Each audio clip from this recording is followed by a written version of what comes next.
Daniel Ricciardo has found himself in the centre of attention again, and after another poor performance in Azerbaijan, where he failed to score points, even though two of the top drivers crashed out in the last laps of the race. His future in the sport has been brought up by Helmut Marko now, but also by prominent journalists who have close connections to Red Bull. And with a very interesting clause of Lawson's contract being revealed, could we see a swap in the closing stages of 2024? And if so, how painful will it be for Ricciardo now that Perez seems to have a bit more stability in Red Bull?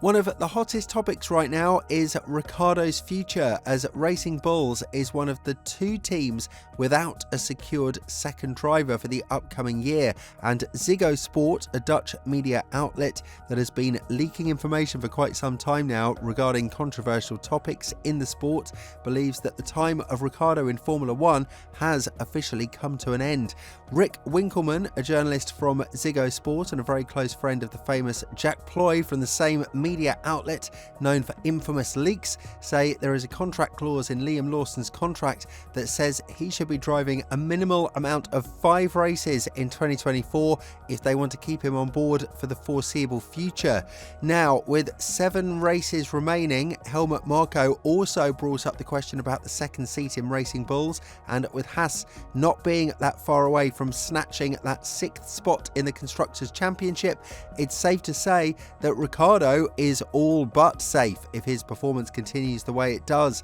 It's still unclear as to whether or not the team will activate this so-called clause from Singapore, given the fact that Marko hinted that we should wait after Singapore to receive answers about this question. But what we must not forget is that this is the race in which Lawson scored 2 points in 2023 in a very underperforming car, being the best finishing AlphaTauri driver at that time. Lawson has been quite adamant that the future is now and that there is no other choice than Formula 1, and with Sauber looking more towards F2 talents like Bortoleto or veterans like Bottas, it's now pretty clear that he will be staying in Red Bull's nest if everything goes to plan. There is, however, a bigger problem that the team has right now, and that's the performance of the RB20, which is why Lawson might have received a little bit less media coverage than usual in the past couple of weeks, as Perez, Horner and Verstappen all admitted that the latest meetings were about the performance of the car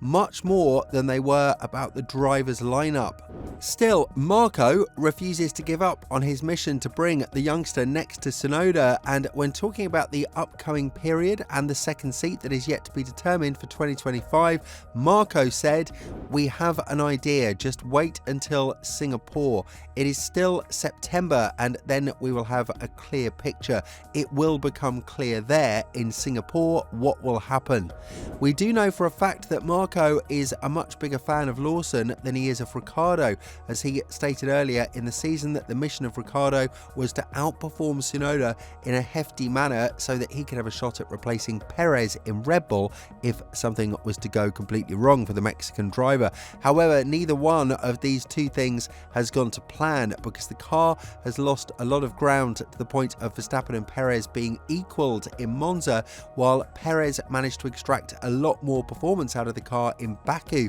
And on the other hand, Tsunoda is still way ahead of Ricciardo in the Drivers' Championship, and there aren't signs of outperformance from the Aussie side. What is also a very important situation that we can't forget is the current situation between Red Bull and Max Verstappen. The 3-time world champion hasn't been quite convinced that he will remain in Red Bull beyond 2026, and on the other hand, the ties that Tsunoda has with Honda will always remain a huge question mark when it comes to him inheriting the seat of Max in case the Dutchman decides to leave. On the other hand, Lawson would be the perfect choice to replace Max, and a year or two in Racing Bulls for preparation is, as it seems right now, the perfect choice that the team could make. But even though Ricciardo knows and understands the situation he's in right now, he feels like there hasn't been an unreasonable pressure on him to perform or to lose his seat if he doesn't do so. And when talking about his future, the 8-time race winner said, "Honestly, I haven't had any, let's say, unreasonable pressure. I haven't had a hand on the shoulder to pull me into a room and say, hey, do this or else. But I also know what is required, so maybe this tough talk doesn't need to be had because I've known Helmut and the system a long time, so we all know what is required. But has he been putting an extra pressure on me or being unreasonable pressure on me? No, not at all. I think what is being put out there and what he says in the media is a bit more heightened, but I don't feel anything additional from him. Be that as it may, the situation has gone downhill fast from Spa onwards because Ricciardo was allegedly promised the Red Bull seat from Zandvoort onwards, which was further fueled by the fact that Perez has underperformed severely and finished P8 after starting P2 in the race. From this point of view, you could kind of understand Ricciardo, and while he might not feel as motivated as before, because it's obvious that there are so many variables in Red Bull that, combined with the performance of the RB20 and the upgrades not working the way they should, are not making the situation any easier for the Aussie driver. On the other hand, if we're to look at what happened in Williams when they brought in a young driver who was ready to prove himself, we'll get clear proof that sometimes all you need is fresh blood to rejuvenate your team. Of course, it took two drivers to crash ahead so that Albon and Colapinto could finish P7 and P8, but even without this, both of the drivers would have finished in the points and the Argentinian driver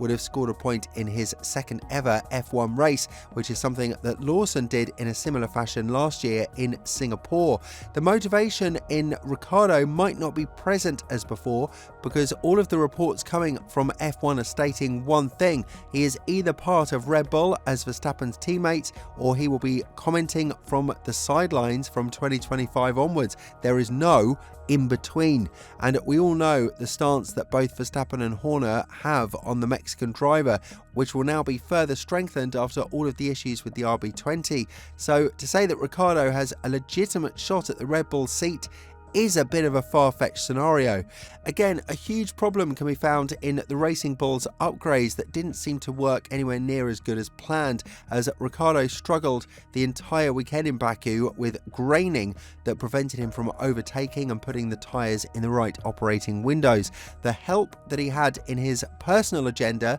is that Tsunoda didn't finish the race due to a crash with Stroll that left terminal damage on his side pods, but nevertheless, not scoring points while having Sainz and Perez not finishing the race is definitely something that you should be worried about for you and your team for the foreseeable future, especially when you think about the fact that the team's goal at the beginning of the season was to fight in the midfield and constant points finishes. When talking about the car's upgrades as well as the race pace of the V-Carbo 1, Ricciardo was quite vocal and said that here in Baku he hoped there would be more in the chamber. As he added, "We expected some graining, but losing 2-3 seconds a lap was not what we expected. It was so weird. We dropped so much and then all of a sudden it started to clear. I think my lap time swing was 4 seconds. It was crazy from when it was really bad to when it cleared. I would never have expected it to come back the way it did." While Ricciardo has no fault of his own in this, and according to the technical director Jody Eddington,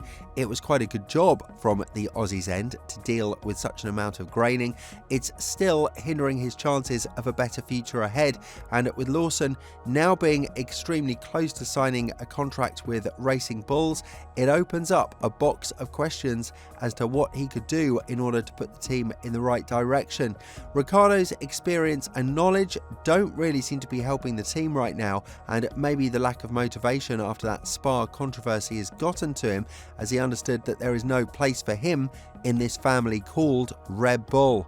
With all this in mind, do you think that Ricciardo's time in Formula 1 is done? And if so, do you think that Lawson is the proper replacement for the Aussie driver? Let us know down in the comments below, and once you've done that, have a look at the video that's appearing on your screen right now.